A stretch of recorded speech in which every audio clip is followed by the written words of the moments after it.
the Brown Boys, the Brown Boys, the Brown Boys, we the Brown Boys, the Brown Boys, we the Brown Boys.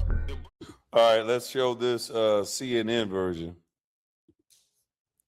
Yeah, I'm gonna drop the link after this CNN version of it.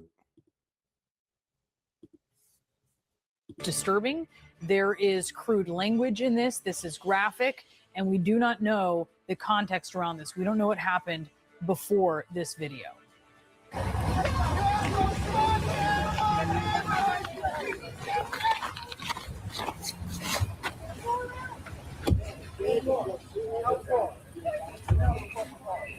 No!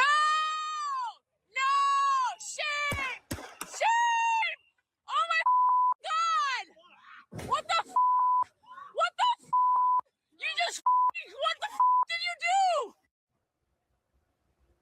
Protesters are gathering at the scene at this hour. DHS Secretary Kristi Noem said this about the incident a short time ago. It was an act of domestic terrorism. What happened was our ICE officers were out in an enforcement action. They got stuck in the snow because of the adverse weather that is in Minneapolis. They were attempting to push out their vehicle, and a woman attacked them and those surrounding them and attempted to run them over. The mayor of Minneapolis is also speaking out, calling that official line from federal authorities a lie. They are already trying to spin this as an action of self-defense. Having seen the video of myself, I want to tell everybody directly, that is. Let's go out to the scene now. CNN's Whitney Wild has been tracking this story. Whitney, what more are officials there saying? Well, as you heard, it was a profanity-laced press conference from Mayor Jacob Frey. Very angry. He believes that the narrative coming out from the Department of Homeland Security is simply untrue. The Department of Homeland Security said in a statement earlier that this was their narrative that they laid out, that this person had, basically was trying to block these ICE vehicles as they were conducting a targeted operation. They say that the vehicle drove toward an agent who feared for his life and feared for the life of other officers and members of the public and discharged a firearm. They are saying that this shooting was, based on their statement, it appears they believe that this shooting was completely justified. Obviously, Mayor Jacob Frey has a completely different perspective on that. You've seen this video. We are still getting more video from people who are on the ground here. I spoke with one man who saw it play out, and that man told me that he did not see anything that he believed suggested that any of those ICE agents were ever in grave danger. Let me walk you through what we're seeing here on the ground right now. There has been a crowd here for several hours in the aftermath of the shooting. People here are very angry. What you're hearing now is, a lot of anger that's being directed toward the Minneapolis Police Department. We've seen multiple federal law enforcement agencies on scene here, the FBI, the U.S. Marshals, Customs and Border Patrol. Locally, we're seeing the Hennepin County Sheriff's Office and the Minneapolis Police Department. It looks like actually they're taking away some of the barricades that they had before here. So I'm not clear on if they're condensing this scene at all, but this is interesting because before they had, you might not be able to see it, but before they had bike racks here, they appear to be taking it away. So it's possible that they feel like the scene has been analyzed and they're ready to move out here. Can you see them taking the bike racks and putting them on the back of the vehicle? But I think that signals that they're getting closer to feeling like this investigation is wrapped up. Again, this crowd is very angry. I spoke with multiple people today who say that they did not ask for this. They're angry ICE is here. They were scared something like this would happen. And now they know that a member of their own community has lost her life. A 37-year-old woman has lost her life today. Again, this all comes amid this ramped up immigration effort here where DHS says 2,000 DHS agents are spread throughout the Twin Cities. Again, their largest immigration operation to date. Again, people here in Minneapolis are very angry, and we're very angry about that operation at all. Now today, their anger is heightened. And right now, it is being directed toward the Minneapolis Police Department, who they think in this moment is protecting ICE and not them. So a lot of anger here in Minneapolis. Back to you. All right, Whitney, we know it's probably difficult for you to hear us, but we could certainly hear your report, and we thank you for it there. Let's turn now to Josh Campbell. And as Whitney noted, Josh, this is a ramped up recent immigration effort. DHS Secretary Kristi Noem was in Minneapolis yesterday highlighting it. Earlier today, before we heard from local and state officials, we heard from DHS Secretary Noem, who was saying that the ICE officers were out in an enforcement action. They got stuck in the snow because of the adverse weather that is in Minneapolis. They were attempting to push out their vehicle, and a woman attacked them and those surrounding them and attempted to run them over and ram them with her vehicle. Walk us through the video, because a lot of people are going to look at this. And again, there's a lot of context around it. We don't know, but they're going to look at this and they're going to have questions about whether it matches with what we're hearing from Kristi Noem. That's right. And she also quickly came out and declared this an act of domestic terrorism, which objectively, if you look at that video and what we see, there is no indication yet and no proof that the Department of Homeland Security or the Secretary have provided that this is domestic terrorism, which means violence in pursuit of a political aim. This is a very legalistic term. We know that in the past, Noem has had issues, for example, struggling with the concept of habeas corpus when she was testifying before Congress. But that's important because for her, the top official, to declare this domestic terrorism means that there are potential other ramifications. And again, what we see in the video is it appears that these ICE agents approach this woman who were in her car. They're attempting to get her out of the vehicle. We know that she was not the subject of an enforcement action itself. And so there will be a question about why they were attempting to detain her. But as the vehicle then moves away, you actually see her turn the wheel, the tires go to the right. And so again, that question is raised. If her goal was to run down a federal agent and she had the opportunity of one standing there in front of her, why did she then cut the wheel to the car to try to get away? So a big question there. But the actions of that officer himself will also be obviously under review.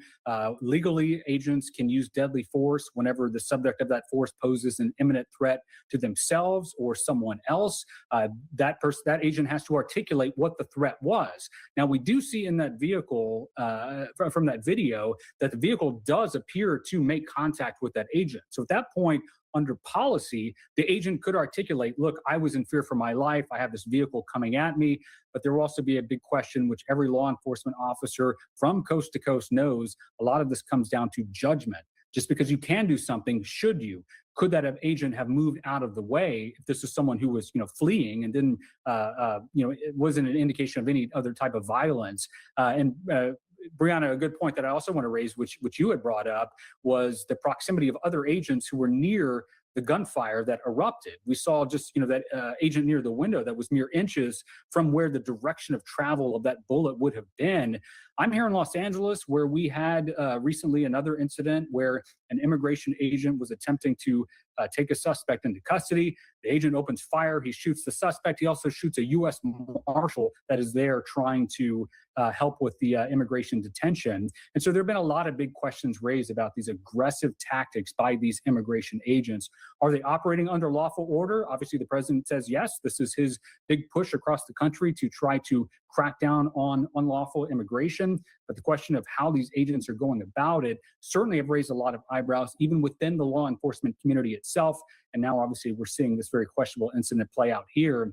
Last point I'll make is that if past as any type of prologue, we probably won't see this agent prosecuted because the DHS secretary has already publicly exonerated him and said that this agent was in fear for his life, which is unusual because anytime a federal agent opens fire in this country, typically we see a lengthy investigation, weeks, sometimes months, sometimes a year. Here we already have top officials coming out mere hours after it happened saying the agent was right. Josh Campbell, thank you so much for that context. Let's go to Whitney Wild, who's now been able to access the actual site, the scene of where the shooting transpired after investigators towed the car away, the vehicle away, and finished their work on that site. Whitney, what are you seeing? Right now, we're seeing people come and put flowers and incense where this woman died. Boris, this is a striking scene. There is still blood in the snow. That is how fresh this scene still is. This is not something that Minneapolis residents will forget. This is a poignant moment here in Minneapolis. As people I've spoken with point out to me, they never asked for this. They never wanted this. And now here we are reporting on the loss, they say, of one of their own, of their 37-year-old neighbor, a friend, who has lost her life after this shooting with an ICE agent. Boris, again, we are here at Portland Avenue and between East 34th and East 33rd. And this is the first time members of the public are getting to see actually where this woman was shot and where it was right here at this spot, Boris, where her car crashed. And now members of the public getting their first chance to see this.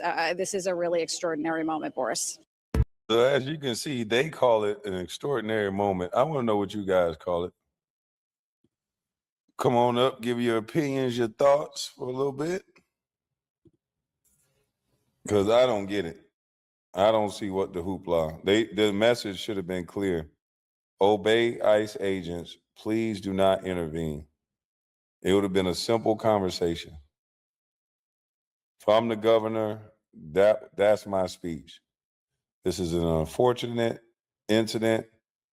Us in the media, we need to take responsibility. Let's not give citizens the ideal that they can intervene with ICE agents. You can peacefully protest, but what is there to protest? They're doing their job. You're protesting someone doing their job. How was she supposed to know they're ICE agents? Okay. Now she didn't know there was ICE agents when she went there to observe ICE agents. Come on, Mr. Winter, don't do that. He said, how are they supposed to know they're ICE agents? Really? They got a gun. In the video, it says ICE on the back of their shit. If they got masks and guns, they ICE. They ninjas. They ninjas. Bless her soul. Bless her soul. What's up, Man. everybody? What's up, man? What's up? What's going on? Yeah, that's crazy, man. I don't know why. Like I said earlier in the chat, man, the blood is on the Democrats' hands, man. They got these people all round up. And I'm so happy there ain't no black folks out there. I'm so happy of that. But they got these people all riled up, and these people just there to do their job. You can't stop the feds from doing their job. If the feds tell you to get out the car, you better get out the car. Especially they got their guns out, you don't mess with the feds. But, you know, they going to make excuse. They trying to get, you know, sidetrack people because of this fraud stuff, especially in Minnesota. They trying to sidetrack people, get their minds off that. That's my belief. And they just trying to blame Trump. Everything is Trump. Yeah. Man, you know what's so sad, bro, is that they actually, everything about it's all Trump, everything like the Mandoro thing, this Minnesota Somali thing, and to come on here and to say you guys knew the fraud was going on for that many years, yet the billions of dollars are missing. And I'm so happy black people are staying out of it. And honestly, I'm not going to pretend to care. That lady lost her life. Okay, she was doing something illegal. One of us do something illegal, all that crying and tearing and marching, brother, that ain't going to happen.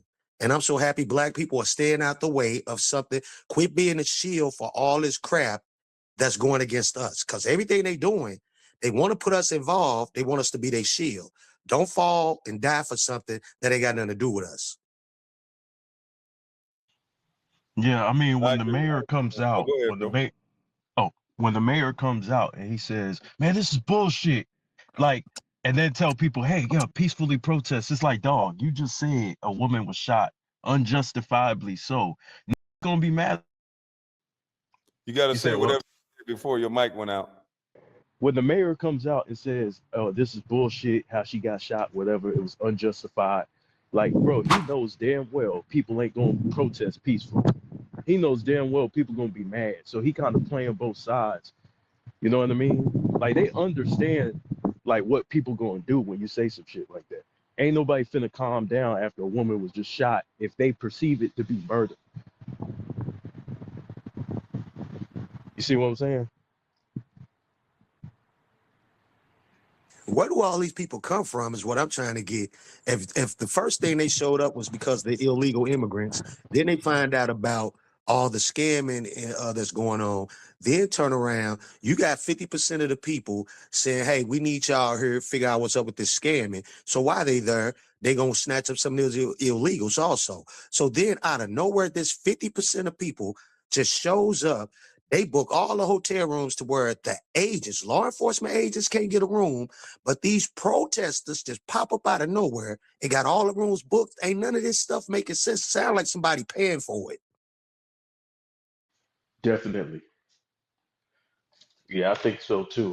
I think somebody paying for this because they want the message to be clear. They don't want ICE nowhere. You know what I mean? So They they don't want to message. find out about that fraud, bro. That's what's going on. I don't think they really care about a few people getting snatched up, but we gonna put that in front of the fraud. Hey, y'all can snatch up some people, but don't talk about this fraud. Get off the fraud. Anything to get off the fraud. So let's get some protesters out here and say, hey, they snatching up people. Nah, partner, I want to know about that $9 billion. Because that don't just affect Minnesota, that affect all Americans. Everybody money, like I'm in Illinois. Everything that rolls out of Chicago flows down through the whole entire state. I don't care if you're in the ruralest or rural areas.